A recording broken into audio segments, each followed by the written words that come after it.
Quel est le but de la vie chrétienne? Si le mariage était le but, alors Paul a échoué. Si la perfection était le but, alors David a échoué. Si le confort était le but, alors Job a échoué. En tant que chrétien, nous avons cette manière subtile de se tromper des centres. On prend un aspect de la vie chrétienne et nous en faisons le but. On nous parle d'impact, de ministère, d'appel, de mariage, de visibilité, comme si la valeur de la vie chrétienne se mesurait à ce qu'elle possède ou à ce qu'elle produit. Alors les gens courent, les gens servent, les gens construisent, et pendant ce temps, leur intimité avec Dieu décline en silence.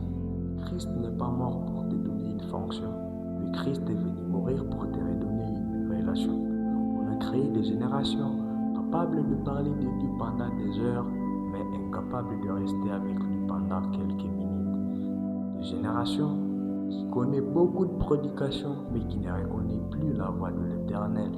Des générations qui exigent de voir la puissance de Dieu, mais qui ne veulent pas rester dans sa présence. Dieu n'est pas mort pour créer de machines chrétiennes, pour créer de chrétiens accomplis, performants et occupés.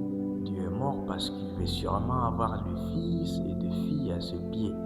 Oui, les âmes comptent, oui, le ministère compte, oui, ta vie personnelle compte, mais le fruit n'a jamais été la racine. Parce que, au final, tout finira par disparaître, le titre et les accomplissements, tout. Le but de la vie chrétienne, c'est de connaître Dieu et d'être connu de lui dans une relation d'amour restaurée en Christ. Merci d'avoir suivi la vidéo. N'hésitez pas à vous abonner sur notre compte. Que Dieu vous bénisse abondamment. Ciao.